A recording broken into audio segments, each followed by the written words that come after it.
Be brave. Face your fears. Don't switch off the lights and hide underneath the covers. There's nothing there. There never was. And the more you face your fears, the less you'll have anything to fear at all. This week on the show, we're revisiting Casper the Friendly Ghost. Are they real? Should we fear him?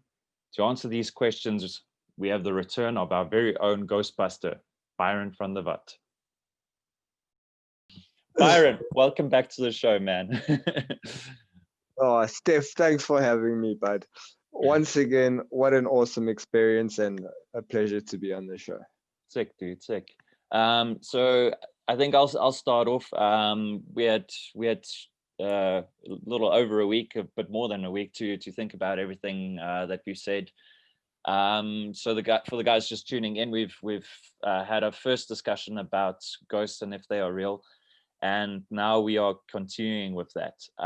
So I've looked at the videos. I've listened to everything you said, and then there's a particular thing that struck me in the last video, and it was where you said that talking about ghosts, you were saying that the reason why people don't see ghosts is because they're just not looking for it. So insert clip here. You're just not looking for it. So when it happens, you think that there's no possibility that it could possibly be a ghost. Oh wait. So I thought about that, and I can see the truth behind it. So I would be able to see how if things happen, I wouldn't perceive it as there being a ghost. I wouldn't, if there is a ghost, I wouldn't perceive the ghost because my mind isn't there. So I'm always, reality is like that. Everything is about your perception. And the thing about perceptions is that your perceptions, you can say believing is perceiving. So what you believe alters the way you perceive the world. So I'm going to put a link in the description below about this from this the psychology channel. It's Crash Course Psychology, where they talk about perceptions, and he'll show how everyone is subject to that. We all get caught up in these illusions. So our mind plays tricks on us, and we think we see something. So one of the examples he has is where he turns his whole camera upside down, and he's upside down, but his face is still the right way around. So actually his whole face looks weird, but in your mind, when you look at him, he looks absolutely normal. So go watch the video, you'll see that there. But it shows you how your brain plays tricks on you, and it shows you what you think is there. So because you see a face, you recognize a face, and you don't realize that his face is all fucked up. So my point being with all this being is that you're absolutely right in saying that because I'm not looking for a ghost, I'm not perceiving one. And in a sense, what you tell yourself is real, and what you believe, and whatever you fill your head with, like all these beliefs that you fill your head with, is what you're going to end up seeing in the world. So that doesn't necessarily mean that you might be perceiving what's actually there, but at the same time you could end up perceiving illusions. You could be seeing something that's not there. And in this video, he shows how, so all of us fall prey to that. So it's a very natural human thing. Our mind plays tricks on us. And I would say on top of that, so it's not just your beliefs that creates your perception of reality. It's also the things that you fill your mind with.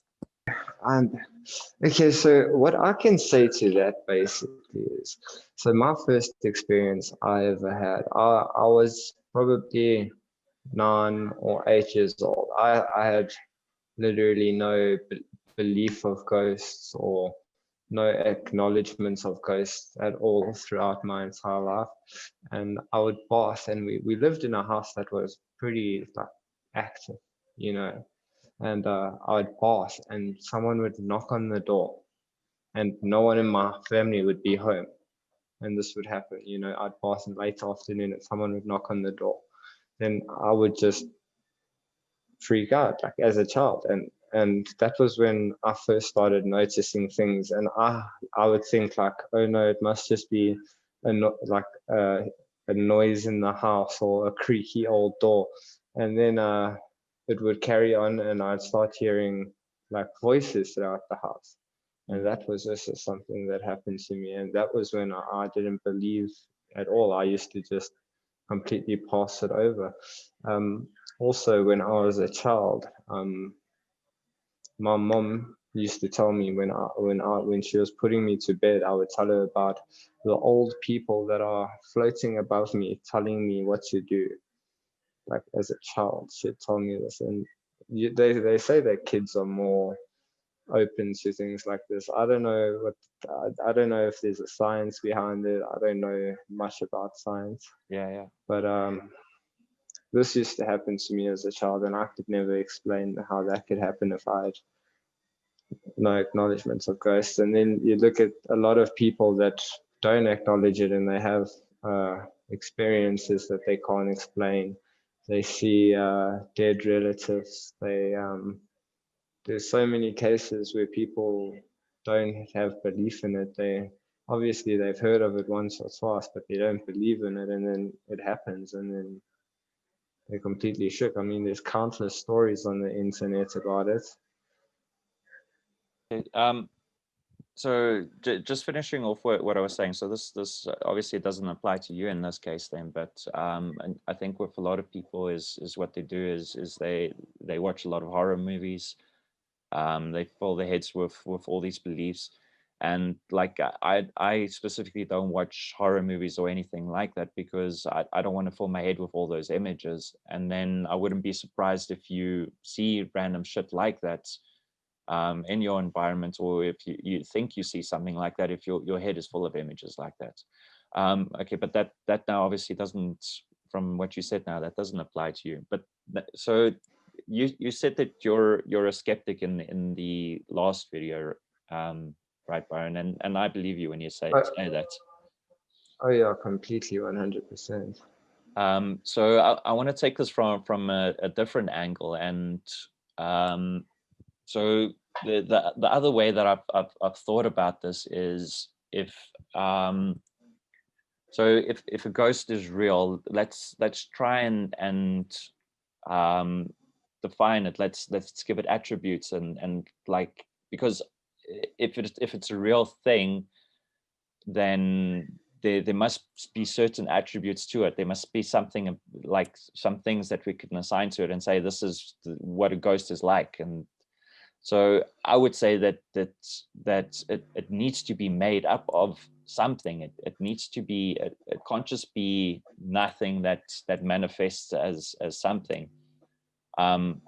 Like you could say, okay, it's just as a whole a ghost or a spirit, but then it makes me think about the physical world. So if the spiritual world is like that, so that's kind of my point. If the spiritual world is like that, where we don't have these rules and laws that things have to follow, where a ghost can just appear somewhere and disappear somewhere, then it makes me wonder why would the universe do that? Why would the universe create a spiritual world that's like that, but then create a physical world that has to follow all of these rules where we're so limited? Does that make sense? Well, you see, I was raised a Christian. You know, my parents used to take me to church and whatnot, and then for a whole lot long of my life, I became agnostic or atheist, depending on my mood at the time. Yeah. And as of recently, I'd say like within the last year or so, I've turned quite hardcore back to Christianity. Okay. You know, and if you read in the Bible, it says that like spiritually, from a religious perspective, they say that we don't have the opportunity to be spirits on earth. You know, they say that straight. They say that the only spiritual activity on earth is Satan's demons, you know. But then you wouldn't you wouldn't get the cases of people that say they have their family members seen or things like that, you know. So I don't think you can look at it 100% accurately in a religious way, but you can, and I think you can kind of sum it up in a kind of religious way, if you know what I mean. I don't think we get the ability to be ghosts. I don't think we get the chance to be spirits on earth. I think that there are forms of, like I've told you before, entities that are called ghosts or spirits that have been caught multiple times on camera and have been known for the beginning of time. There's been river spirits that have called men into rivers and killed them. There's been multiple different stories over the history of ghosts and spirits, and they label it as that, you know, but I don't ever consider it a ghost or a spirit or a demon. I think it's like an entity that is not one of us, not something that has the ability in our universe, but doesn't have form, you know.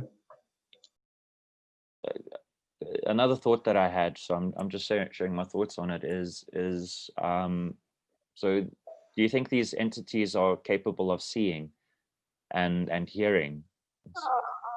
I feel like they'd be able to, because there's people that have conversations with these entities through things like Ouija boards. Some people claim that they can talk to these spirits. I mean, when I was growing up, my best friend claimed that he had a ghost following him called Emily, and it So actually. So this is kind of my point, Byron. So if we look at ourselves, so we have eyes, and the only way we're capable of seeing is because our eyes have like sensors at the back. It has receptors that interacts with the world and receives the stimuli. So there needs to be a thing that gets stimulated in order for us to see, and then it like fires stuff in the neurons in our brain, which cause and that's how we see. So that's kind of my point, is we have these rules. If this mechanism breaks, if those sensors break over here, I can't see anymore. But now if we look at the spiritual world, how can we have a universe that forces us to use like actual stuff to see? And in the spiritual world, you've got an entity that, so either this is just like phony, like this is just my reasoning. So either this is just to trick us, or in the spiritual world, they need to have the same thing.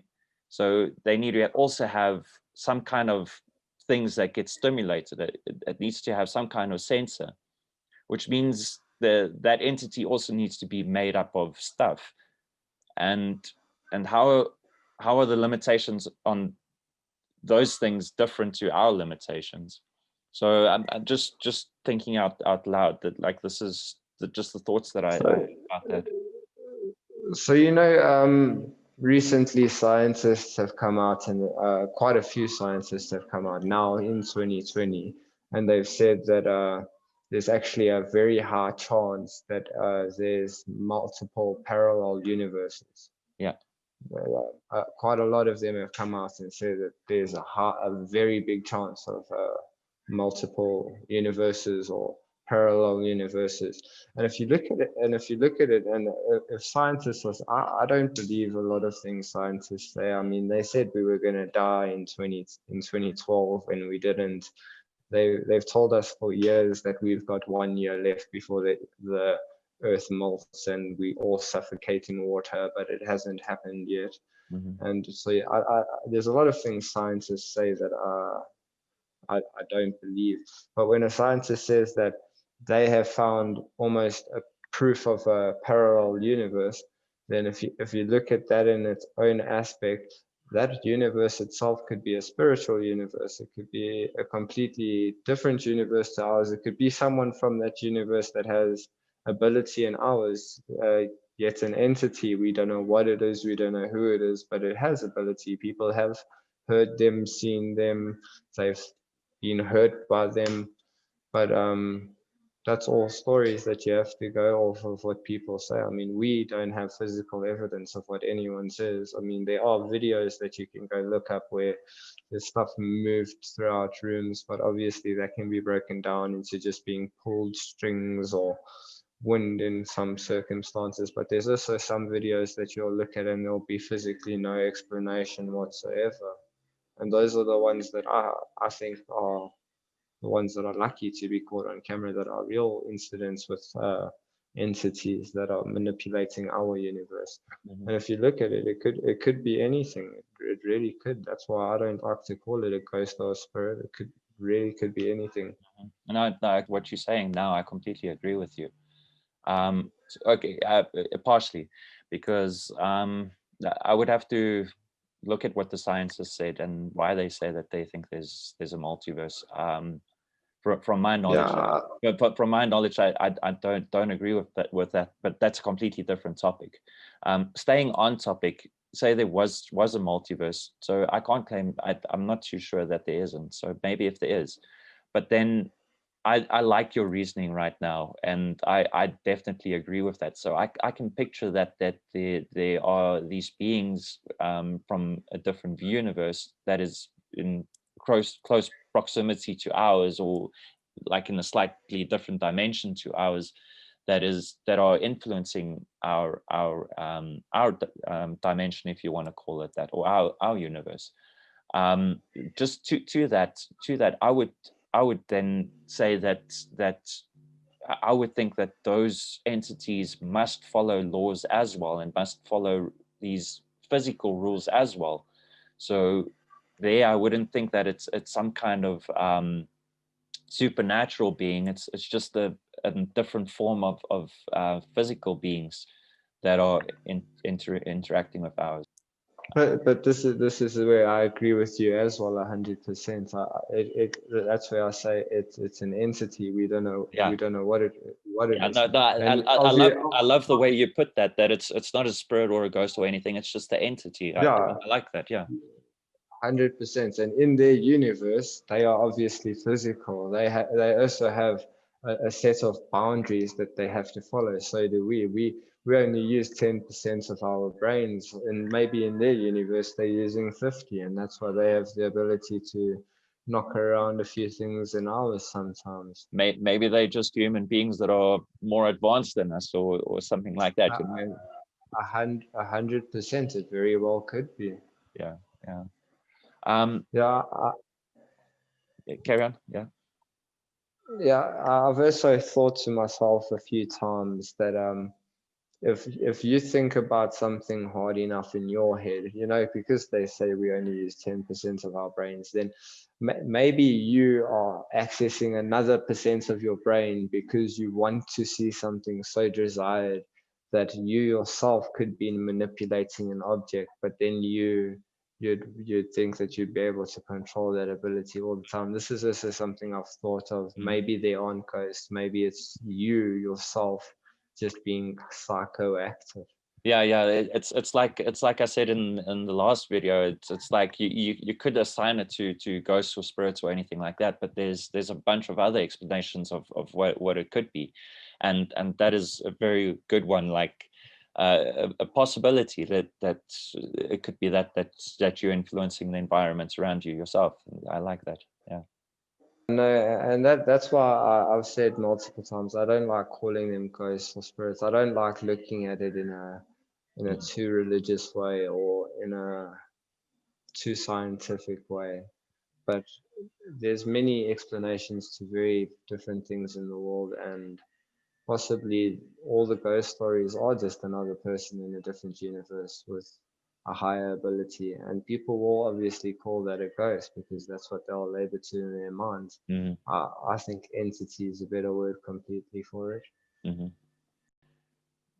I want to add that to it is that what people need to be careful of is exactly that of just assigning a preconceived notion or a notion that you've heard from somebody else to something, and to rather leave it open and try to observe, and instead of giving it a name because of it's some name that you heard, and then assigning a whole bunch of attributes to this thing, do like we did now, and don't call it a ghost or a spirit, or just say that it's some kind of entity that we don't understand, and these are some of the things that we see that it does, instead of assigning fixed things to it.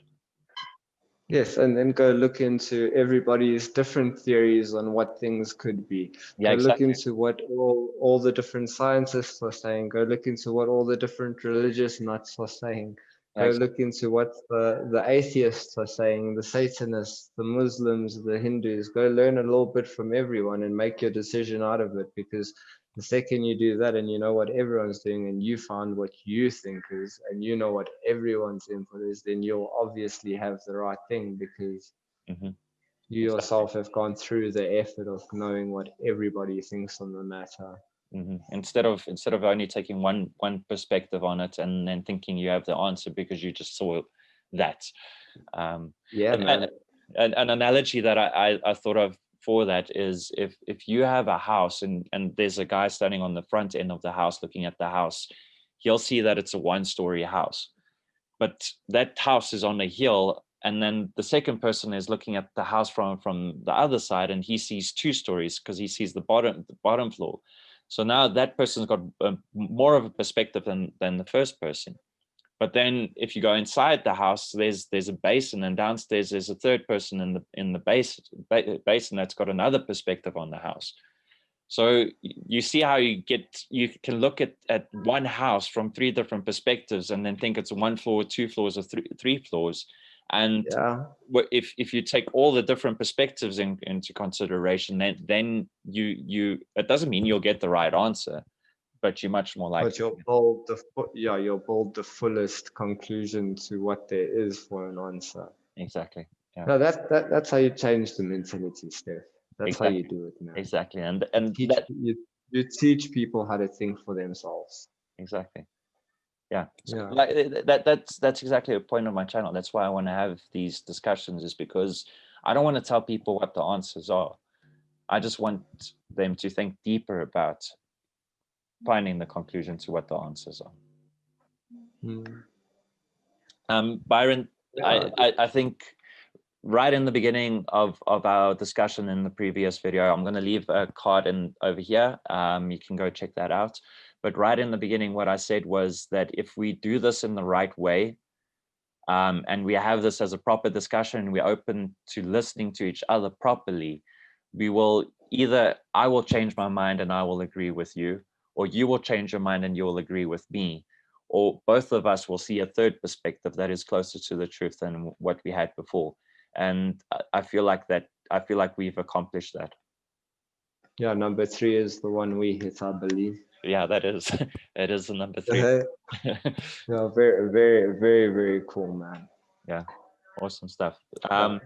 This is the way, guys, this is the way you should be debating. Don't have these arguments and screaming matches and think that you know the answer and that the other person is just the dumbass and they don't know anything, or they just a bad person. Or I think the big mistake that a lot of people do is that you perceive the other person as something just because they don't agree with you, and that's not true. You need to realize that it's just ideas. It's like we said in the video with Chris. I'm going to leave a card over here for that as well. Go check out that video about being willing to be wrong. And my point here is that the other person disagreeing with you, it's just ideas. It's not, don't assign those ideas to yourself or to the other person. The ideas are not part of the people. It's just what they think is right in that moment in time, and that those things can change. Steph for president, everybody. Steph for president. Byron, Steph, thank you so much for man. having.